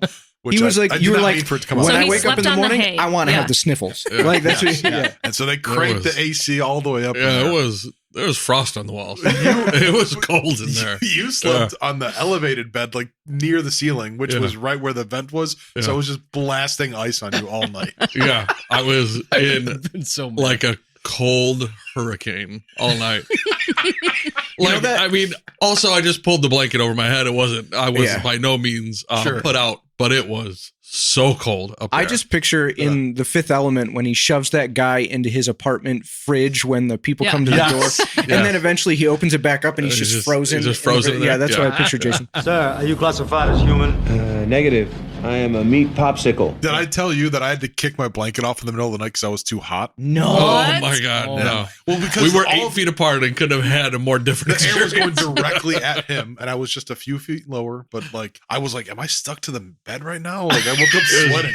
It was just the structure of the air conditioning unit was only 4 inches off the ceiling, And it was those blowing directly up 4 your inches nose. blew directly into that loft bed that Yeah. I was sleeping in. Yeah, it was nobody's fault. But no, I slept really well. I think I maybe got 6 hours of sleep, and I woke up feeling like I slept, 12 hours. I woke up feeling so well rested. Good sleep. How did Sean sleep? Yeah. Well, I'll start it. yeah, back to the basketball thing. Yeah, tell that. So part. so one of the first things that Chris, Aaron's brother, had asked me, he was like, "Are you a basketball fan?" And I was like, "Well, yeah, kind of. It depends on where we're going with this." And he says, "Do you know who Jerry Sloan is?" And I was like, "I know that name." And he goes, "Oh, well, he played for the Bulls back in the day and Coached the Jazz and played for the Bulls and coached." No, he was like a GM or like We're gonna go there.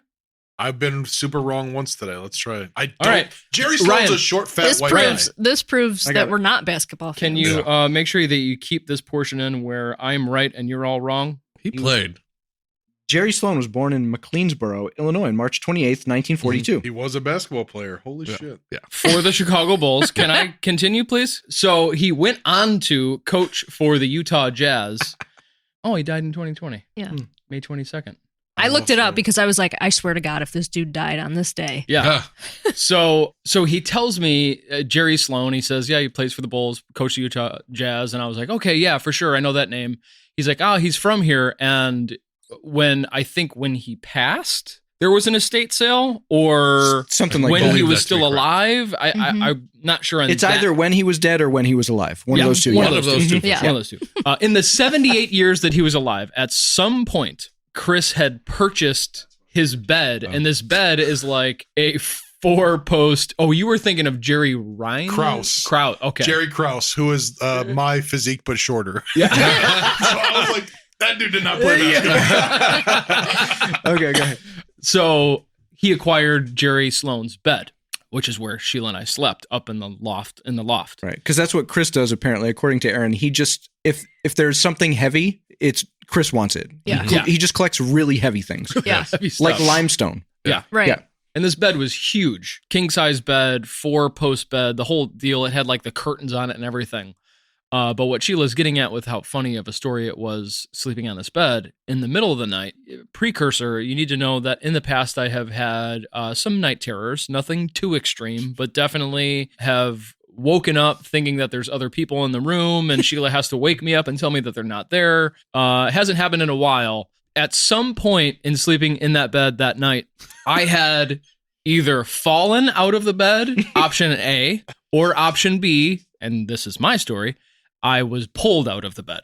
It was very bizarre because I am a almost 41-year-old man that has slept every night of my life. I don't just fall out of beds. This isn't a regular occurring thing.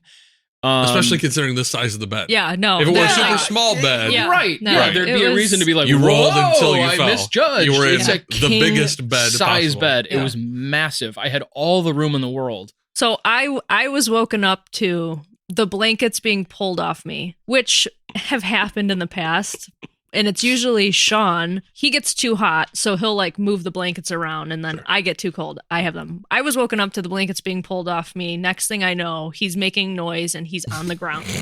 And I had to wait. I was yelling his name because I'm thinking he's having a night terror. Yeah. And if he gets around the bed, he is going to fall down these stairs. Right. Sure. The stairs going up to this loft were sketchy. sketchy. Steep. Super steep, super sketchy. And it's a barn. So this is not like a concrete and steel building. This is a barn. So everything is kind of sloping one way or the other. Anyways, I very much, my recollection was that I was pulled out of the bed, and my butt bone, like in my butt cheek, still sore because I landed hard. And how do you land hard if you fell? If you just roll out of the bed? So the theory, what's I was the theory? Yanked out of that bed by Jerry Sloan because I was sleeping in Jerry's bed. You don't like it. But we told Aaron this the next day, and he says, I can't wait to tell Chris because he also has night terrors and has had experiences in that barn. Mm-hmm. So we haven't heard the update from that yet. But So before you went to sleep, you had another really scary experience earlier in the barn. Oh, when you scared me? Yeah. What? Scared the shit out of me. Yeah. Did I go upstairs to use the bathroom and then I came down and I was looking for you guys? That was right before we were looking at the stars. Yeah. And you were all outside. I saw the light down. turn off upstairs, so I knew you were coming down. So I hid right outside the exit. You guys perfectly hid, and you needed. We did not hide. We were just outside. Your eyes weren't going to adjust to the pitch blackness. We've all been to a place that had zero or close to no light pollution. Yeah. But if you haven't done it in a while, go do it. Yeah. Drive a couple hours. I could have laid out there all night. You could see star clusters of the Milky Way. Right. A little bit, like of the actual galaxy itself. And there is nothing like that in the world. Like nothing makes you feel so important, but also like so minuscule at the same time. Satellites, we were finding constellations. Yeah, it was nuts. Just the best. Wishing for UFOs. Yeah, we saw the Pleiades star cluster, which I had never seen before. That was awesome. That's where Sheila's from. Pleiades? Yeah. Mm-hmm. Coming from a space to teach you of the Pleiades. I stood on my head with my ass up in the air, like just in case they wanted to come and probe. Like I was trying to tempt them down. Yeah, us. right. Mm-hmm. Yeah, probe me, Seymour. Yeah. And you said Pleiades nuts. Damn, that's good. Got him. On that note, I think we've talked enough about the trip. It's time for the Fantasy Frisbee Analytics Reconnaissance Tournament update. Ryan Fancher, take us into the score update. All right. Yeah, we brought Big Wheel and Tiny Wheel, but we were so immersed in what was happening, we didn't actually get down to any of it. And we didn't feel like spinning a tiny wheel and shooting each other with water in our crotches was a good idea in front of the rest of that family. We did spray each other with the water gun a little bit in the van, though. We did while I was sleeping. That was very appreciated.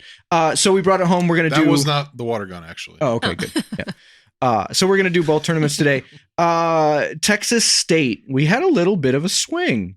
So I'll run down the points from Texas State. So Team Jaylene finally saw some actual numbers.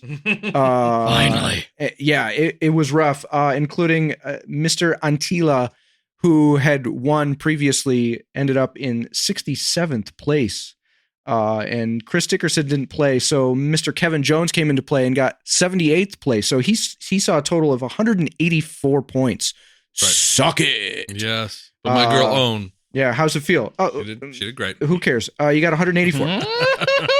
The Deucer ended up with only 62 points. She had AB, she had Ezra, and Sarah Hokum as an alt who came in killed it. Clutch. Yeah, let's see. I'm going to leave Team Callahan for just a moment. Team Tailwind had some points. Had a total of 291 points. So the longer this league goes on, the more I'm glad that my team name is like an analogy for a fart. Yeah. Team Breakwind. The wind from your tail. Yeah.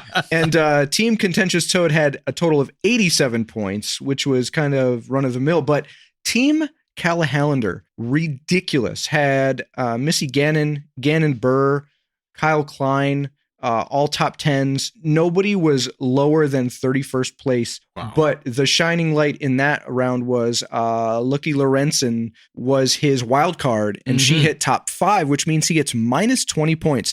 But not only that, but she also aced during that round. So that means a spin of the wheel for the rest of us. So he ended up with a total of only 32 points. Ridiculous. Incredible. Don't you get minus points for an ace as well, like a bonus? No, -10 or it's something? just wheel spins. Okay, just wheel spins. But either way, 32 points for the whole. That's ridiculous. Ridiculous. That was the first time that I had alts come into play. Yeah, that's on true. my MPO side. That's true, and they killed it. And they killed it. Tailwind with, lives and breathes. 11th and 22nd place. Yeah, Marweed and Ben Calloway. That's Jaylene level number. That is Jaylene. Oh, that is big time Jaylene numbers. So we had after that, Alex had 915, Sheila had 480, Sean with 401, Team Jaylene with 364, and for the first time, we had a new leader, which was it was me. Hey, 356 points. So I snuck almost in. 3 times more points than you have. That is correct. It's insane.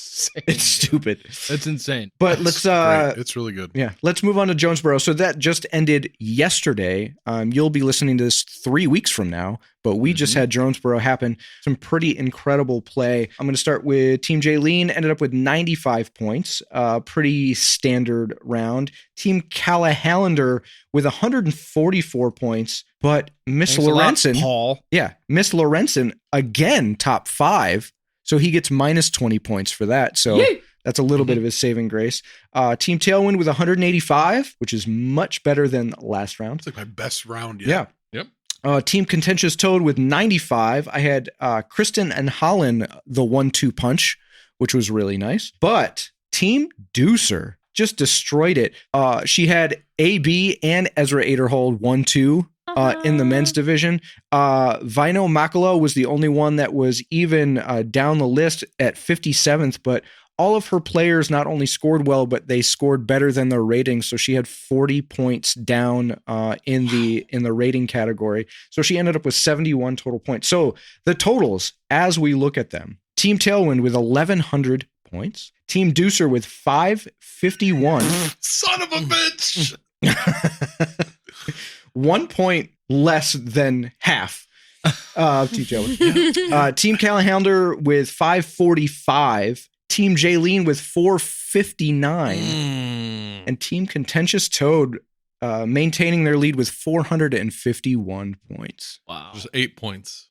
Just 8 points. Okay. Yeah. All right. That's close. That's and very then close. there's only 6 points between Callahan and Deucer as well. So some pretty good races. And I'm going to say this, I said it 3 times tonight, but Team Tailwind does have Eagle McMahon, and we couldn't have known that he wasn't going to play at the beginning of the year. But now we know, and he's coming back. He's going to play at Northwoods. I'm keeping him on the bench. I have faith in for Champions Cup. Faith in Eric Oakley. No, you're not going to do that. You're not doing that. But as soon as Eagle gets in there, you're going to drop at least 100 points per event. So it's going to be great. So I never would have thought after we have gotten through now 5 events. Is that right? Sure. Yeah. That the person that has gotten me the most amount of points, which is not a good thing, is Mr. Paul Macbeth. Paul Macbeth. Yeah. Just wow. Really hosing there. I think he's been like right around half, 57th. Average of like between 45, 50, something like that. A couple of 52nd places. It's been rough. You know, the other thing that I noticed too was, I think it was on Sheila's team, Team Deucer. Paige Pierce finished in 16th place. Yeah. Which is okay. Right. Right. It's just above middle of the pack. But that was above her rating. Right. Because her rating has dropped so much that she played above her rating and shot in 16th place. So that was pretty crazy for me to see. Yeah. On the subject of crazy stats, I think Eric Oakley on his own has scored me more points than most of your whole teams scored you on a weekly basis. I think that's what, Yep. I really love the scoring system we put together. Me too. And I really love my alt decisions.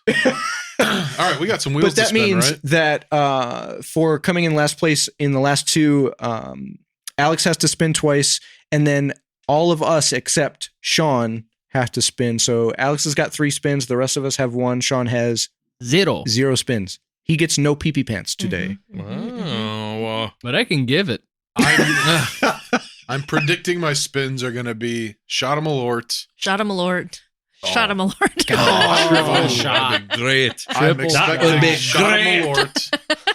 The Oh, never mind. Let me just spin this wheel. Yeah, spin that wheel. Am I spinning 3 times in a row, or are we going to go all around? Let's do one at a time. All right, go ahead. Here we go. First spin. Tiny wheel. Tiny wheel. Tiny wheel. Tiny wheel. Tiny. Drink, bitch. Leaning towards. I mean, on the next episode, you are in charge of all of our drinks. Yeah. On the next episode, you get us drinks. You get us drinks the entire night. Okay. Yep. That's Noted. fair. Yeah. Make note of that. All right. I'm up. Ryan's up. Here we go. Tiny. Other way, right? Other way? Tiny wheel. He spun right. Tiny wheel. Tiny wheel. Def Jam. Oh, yeah. Shit. Canceling headphones for Ryan. Okay, so I just spun Def Jam, which means the guy whose one job on our Is to podcast listen, is yeah. to To make sure yeah. So I have that to it wear sounds right. Yeah, so I'm going to have to wear noise canceling headphones that are playing music, and I cannot hear what anyone else is saying for the rest of the episode. What please song should we make chime him in listen with- to on repeat? Here, I can What's just that? Shakira. I can just put on Shakira. Wherever, whenever. Yes. You want me to? No, Yes. Yes. absolutely not. Yes. Ryan is plugged in now. He's got Shakira in his ears. Is He it can't hear wherever, anything you whenever? say. Wherever, On whenever. repeat. Yeah. On repeat. Wherever, whenever. Excellent. Got it. I can't tell if you can hear through the headphones and No. the microphone, but it doesn't matter. No. Yeah. No, No, we I got can't. nothing. No. Also, I feel like I'm talking really loud. Yeah. You definitely are, my friend. I feel like I've been in there for so long. What you said was very funny. My spin. Yeah. I feel Here like we I was go. in there for so Jason's- long. Whatever. Tiny wheel. Tiny wheel. Tiny wheel. Tiny. Damn bird box. Yes. Bird box. We got Every one time. deaf What did he on get? the All of your line. senses are gone. Jason has landed on Oh, bird does he have to box. wear the hat, or is it? Ryan's screaming at us. What did I Jason got land on? bird box. You've got chicken pox. We've got Hear No Evil and See No See Evil. no evil. All right. Yeah. T- All right. Together, My you turn? two can make a full team, though. Yeah. Yeah. One of you can see, the other one can hear. Yeah. All right. I'm blind. All right. Tiny wheel. Tiny wheel. Tiny wheel. Tiny wheel. Tiny wheel. Pitch shift. Oh, yeah. Sheila gets pitch You're a bitch shift. in the office. What are you saying? Shift. You're a perfect Shift. lip reader, Ryan. Best chef. That's all I could hear. Pitch shift. Oh, pitch shift. Yeah. Yeah. Okay, cool. Yeah. Oh, Sean. She's gonna sound doesn't like spin. a I don't man. Alex, 2 more times. 2 more. 2 more time. Tiny wheel. Tiny wheel. wheel. Tiny wheel. Got bird box. Okay. What is it?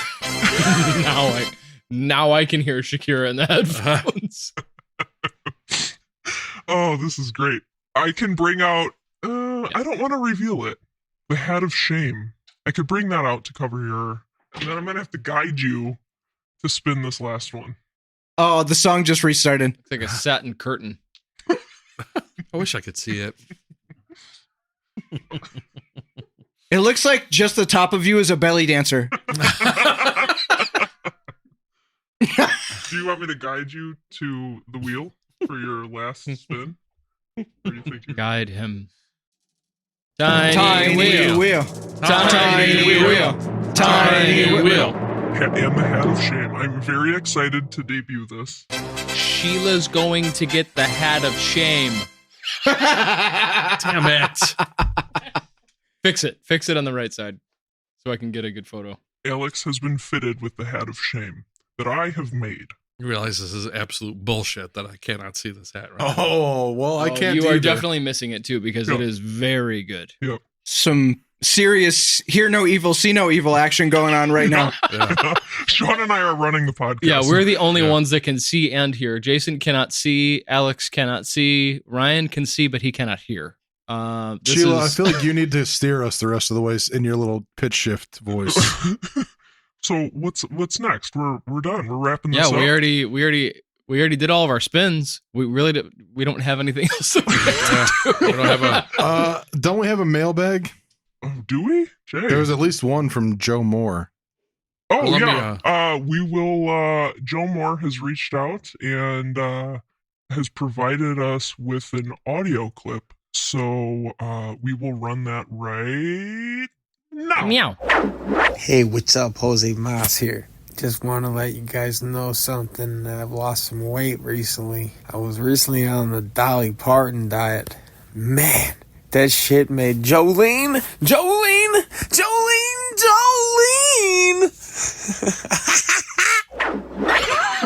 All I hear is wherever. I have no idea what's going on. The way he is looking around is like the chickens do. Very funny. Yeah. Looking for any noise. Yes. I think that's a wrap. Thanks for venturing with us for recapping Fox Prairie twice. Yes. Last episode with the Halleys, and this episode, our experience. It was great. Everybody should definitely go and check out that course. Yes. Go to Fox Prairie in McLeansboro. Yep. Definitely. Give them a good rating. Let's see everybody head down there. Sean even talked about maybe running an event down there at some point. That would be a dream event. I think it would be really fun to go down there and maybe run a flex. Maybe a flex is too simple. Like a 2-day event would be cool to just, again, hang out with the Halley family because they were so great. I think I speak for all of us when we say that we just kind of fell in love with them. I'd love to go back down and visit, and I would love to turn that visit into, hey, let's everybody come down with us and hang out with them and experience the course. So hopefully, let us know if you'd be interested in that. Yeah, guys. let us know for sure, because we've talked about that for a long time, doing a travel thing, yeah, I would love to do it, and I'd love to hang out with those guys and have that down there. I think if we made it a doubles event, you'd get more people coming because making that trip is better with a friend. Totally. I agree. That would be fun. And you could stop at Mac and Don's Supper Club. Sure. Tell him Sheila sent you. I really hope that Ryan makes Sheila's voice very low. Ooh.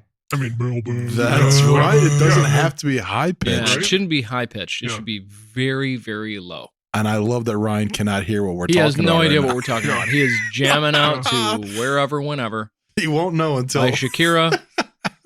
Still, I'm looking at him. I'm talking about him. He has no idea what I'm talking about. Are you talking to me? I can't see it. I know that was fun. Yeah. All right, guys. Thanks for listening. Seriously, make sure you get down there. Check out the course. If you get down there, tag us in the pictures, tag us in whatever. We want to see who goes down there. Thanks for listening. Thanks for all the love on socials. Until next time, keep it on the fairway.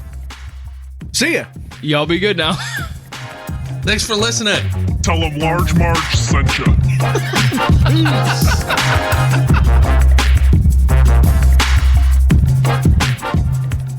Unstable Discourse is produced by Sheila Callahan. Edited by Ryan Fancher. Beats provided by Alex Seminary. And produced in association with Unstable Disc Golf Gear. Look good, feel good, play good.